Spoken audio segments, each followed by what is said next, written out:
You guys are in for a real treat here, because Don's going to just give you a presentation on some of the capability they've got for the state of California, which I know, I haven't actually been there for the exercise, but one of my previous colleagues had been across, and I know it's a pretty special capability that they offer to the California government. So again, without further ado, I'll hand it over to Don. While I was in the Air Force, I was part of what we call a Tiger team, or a development team for the U.S. Air Force EMEDS program, Expeditionary Medical Support Program. So I got to see that ConOps, or that planning, develop. I was part of the team that actually selected equipment and developed the equipment set for that. I moved to a different assignment, and lo and behold, I was a squadron commander right after 9/11 that deployed one of the first mobile field hospitals of this new design, this EMEDS concept. So I got to see it through operational use. And then I came back and we set up a new test center, the Air Force Medical Evaluation Support Activity in Maryland, where we actually did some testing of the equipment that we were considering for the future generations. So I kind of got a little bit of mobile hospital experience all the way through operational and then back to test again.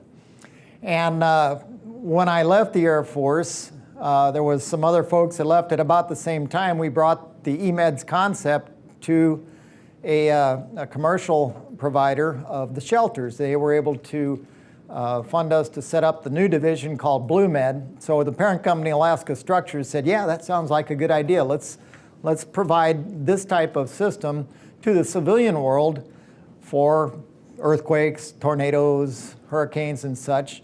And it took off from there. That was in 2004. And in 2007, we came across our first really big project, which was the California hospital.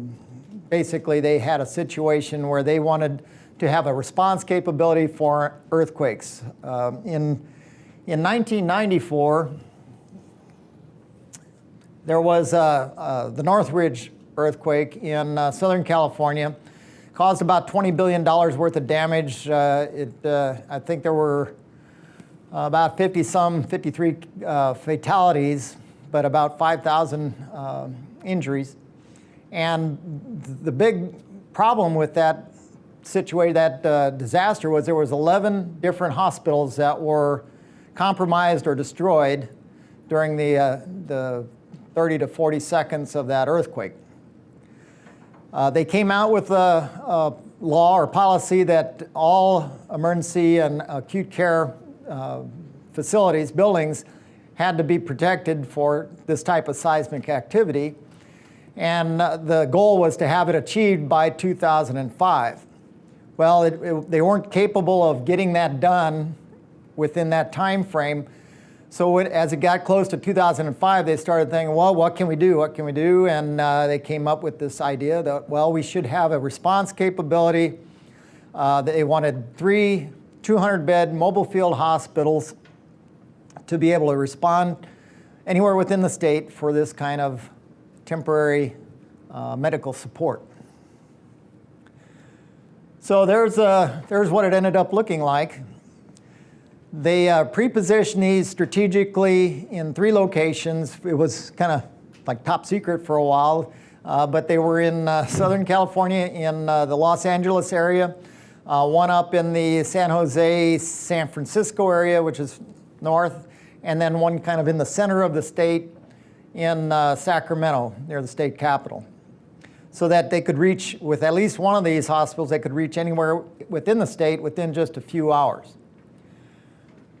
The 10 shelters on the left, they also wanted to include some staff housing. So what you're looking at is just one of those 200-bed hospitals with the staff housing enough to supply sleeping quarters for 150 persons. And if you look real close, there's a guy kind of waving his arms right there, and that's me.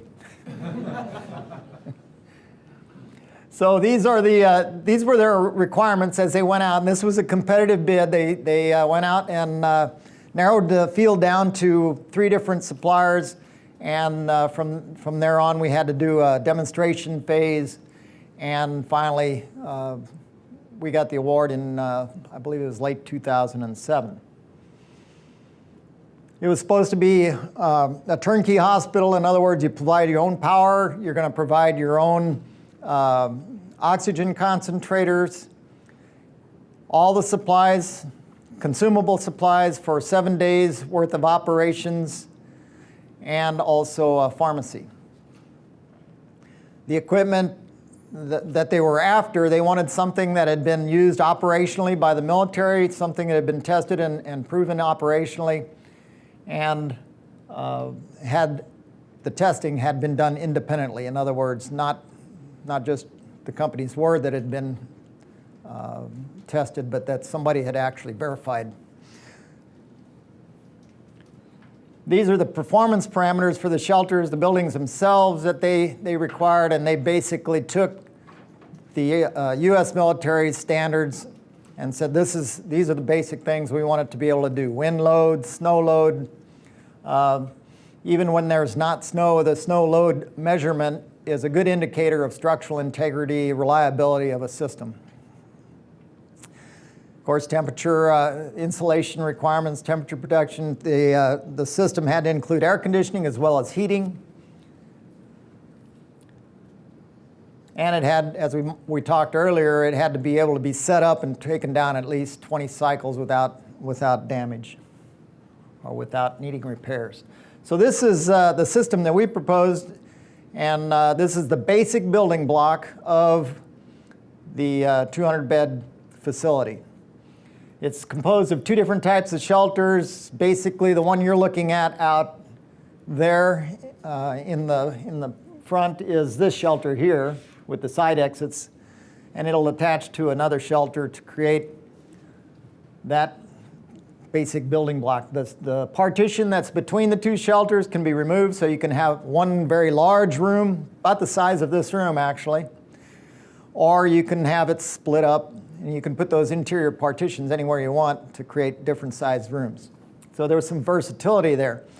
Now as you remove elements like these center partitions, they didn't want any tripping hazards, so we had to do some changes to the shelter to be able to remove the base frame so you could get through there without tripping over any of the shelter elements.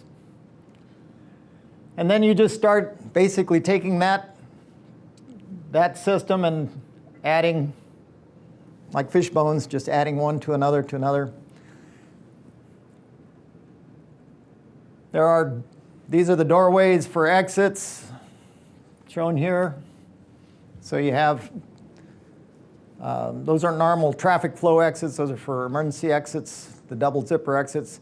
And then you have your main doorway, which has the bump through doors like you see out here on the side.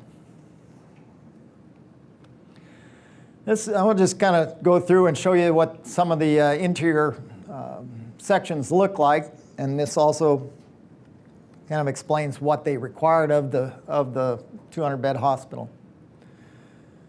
The ER was 2 shelters combined, and then the door or the end partition right here would be along this line.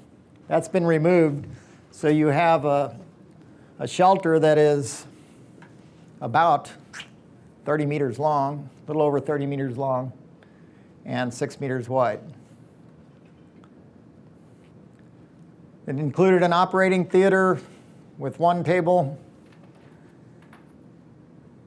We also have a filtration unit that it's got a HEPA filter and a UV germicidal filter that goes between the air conditioning unit and the shelter that can be dropped in there for areas where you want, it can either be used for a positive pressure environment or a negative pressure environment. For OR, we would use it as a positive pressure filtration unit. They actually had a requirement for a isolation shelter, for negative pressure isolation shelter, which we'll come to here in a second. Radiology was to be computed radiography, digital, and The big objective here was to avoid the use of fluids for developing, to make it more logistically manageable and smaller package, more easily to transport. They required it to be air transportable, sling loadable, so the containers you see out there that we pack our shelters in, they have air vents on them for the air transportability. They can be stacked. You can put 4 of them on a pallet and then sling load them if you want to transport by helicopter.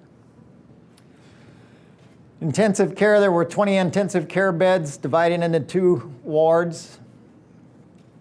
And that just shows one of the beds with the associated equipment.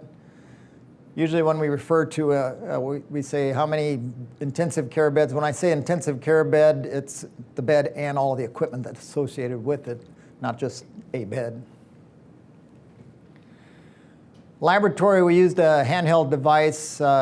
It's called an iStat, and that was very good for, that's what the U.S. military used as well for their basic laboratory capability. Now this shows an inpatient ward, again with the partitions removed. So you can see we've got 2 shelters end to end, and there's 10 beds along each side.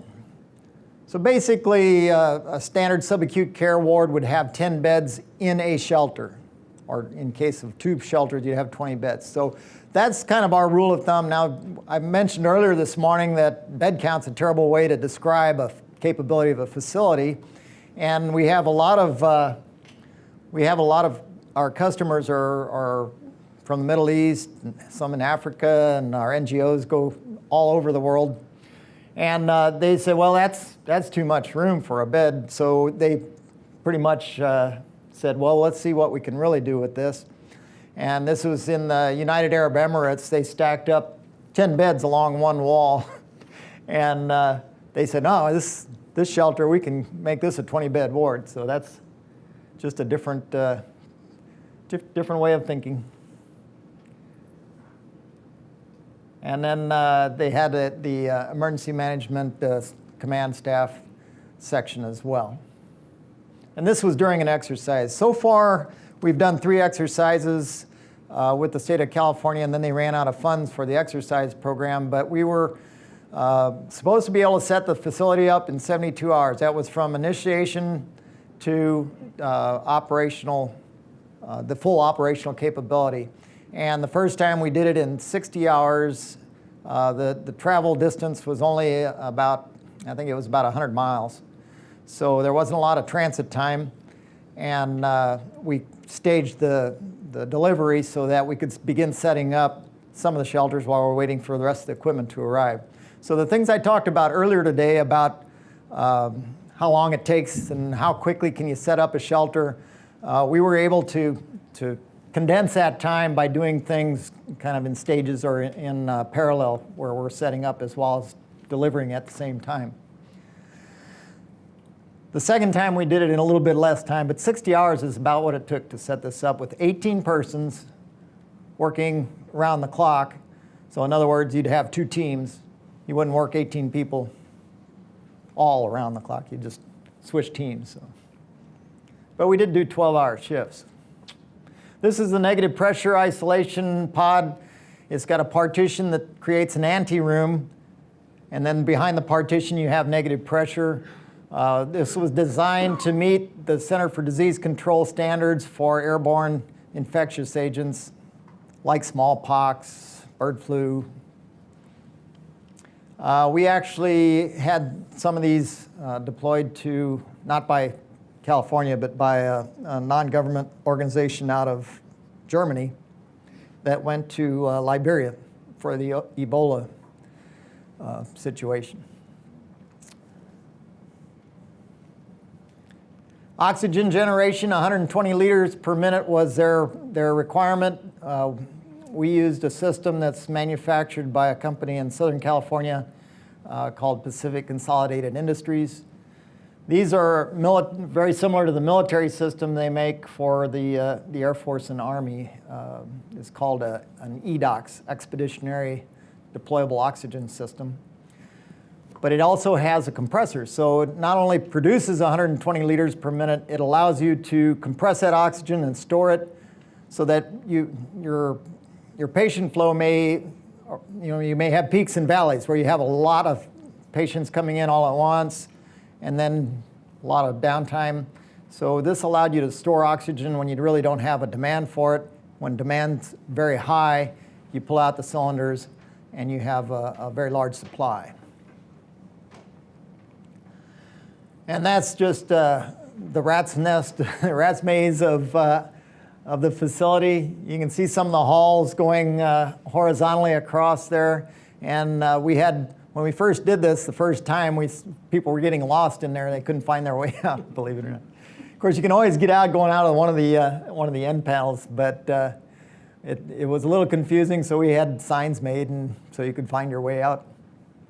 The basic entrances, the ones that you want to use, are up front. So this is the front of the facility.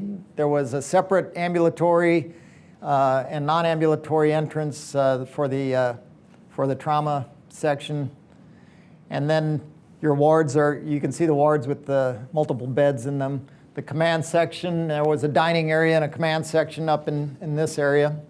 And if you see the blue, the blue boxes are the generators. This had 5 large 120 kilowatt diesel generators.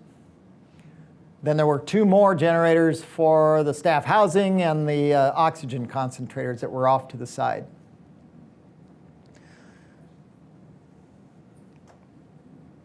And that's the staff quarters. Again, how many beds? Well, it depends on whether you're using bunk beds or just cots. You can double up the number of beds by using bunk beds. And then if you do hot bunking, you basically get twice the functionality out of a shelter by shifting, having your shifts swap out. There were a number of additional contract requirements that they had besides doing the storage and maintenance within the state. We were to track and replenish the consumable supplies so that everything was current with at least, as I recall, it was like 3 months of life left on that particular item. We did the pharmacy as well for them and kept that current.